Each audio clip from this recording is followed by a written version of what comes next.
Welcome to Lunchbox Sessions, bite-sized industrial training. Hello, this is Carl from lunchboxsessions.com.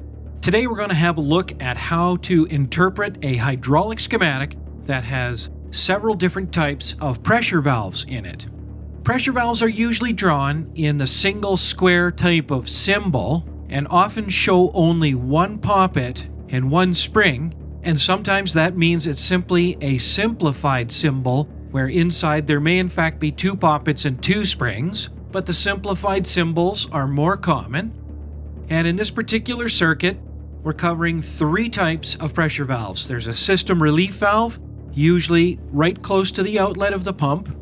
There's one pressure reducing valve. Remember, that's the valve that is usually drawn already in the open position with the pilot on the downstream side. It's used to reduce pressure on the downstream. And then there are two sequence valves. And sequence valves, the symbol is drawn almost exactly like the relief valve, except that you know it's a sequence valve because its outlet is not headed back to tank. Otherwise, it is mostly drawn the same as a relief valve. It's drawn as normally blocking or normally closed.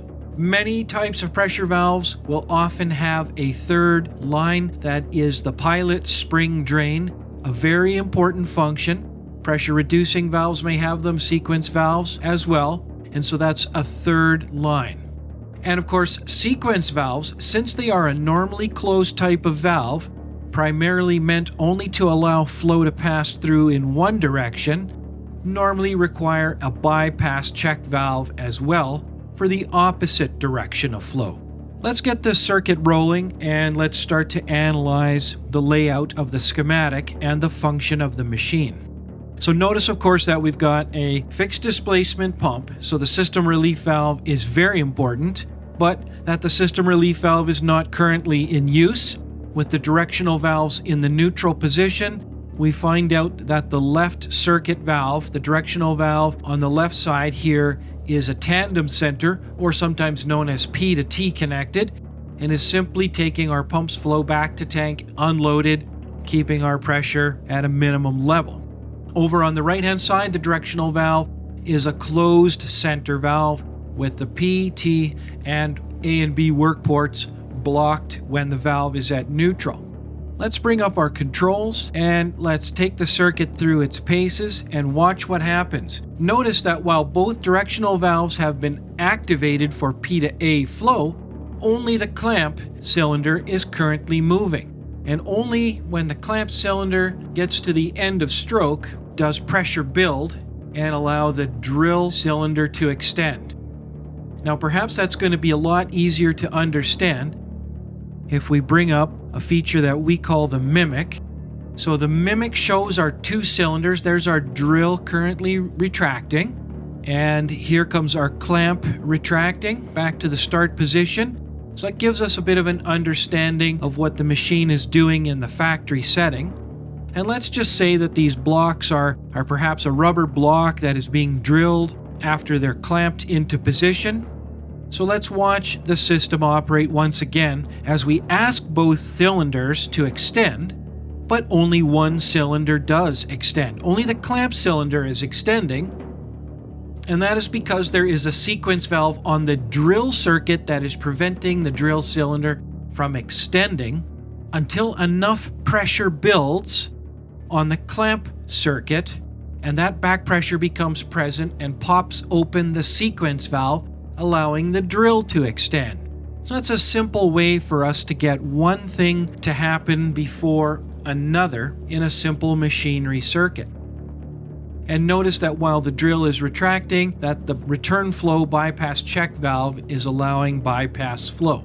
So let's analyze while extending once again. Notice that it's important that we don't squeeze the rubber block too hard. We only want to clamp it tightly. And so in order to prevent over clamping, notice the pressure reducing valve becomes active in reducing downstream pressure once the block is in the clamp.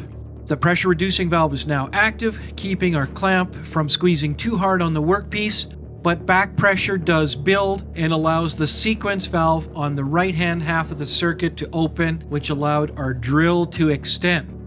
Returning the valves to neutral, we find out that the system cools down, the pump's flow is unloaded back to tank.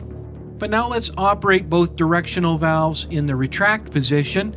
We're going to ask both cylinders to retract at the same time. What do you believe will happen? That's correct. Only one cylinder moves. The drill cylinder has to be retracted first, and that's due to the sequence valve on the clamp that is waiting for pressure to build up from the dead-headed drill cylinder, and once that pressure builds up, the sequence valve for the clamp retract can go through its paces and retract the clamp. That's a simple explanation of how sequence valves are used in a circuit, together with a pressure reducing valve and the relief valve. The relief valve, of course, you noticed only became active when cylinders were deadheaded, when no motion was possible on the cylinders, and yet directional valves had been operated asking for cylinder motion. The deadheaded cylinders basically meant no flow path for the pump's flow other than through the system relief valve. We've gone through a brief interpretation of a schematic that has a number of different types of pressure valves. Hopefully that's helpful. Thanks for watching.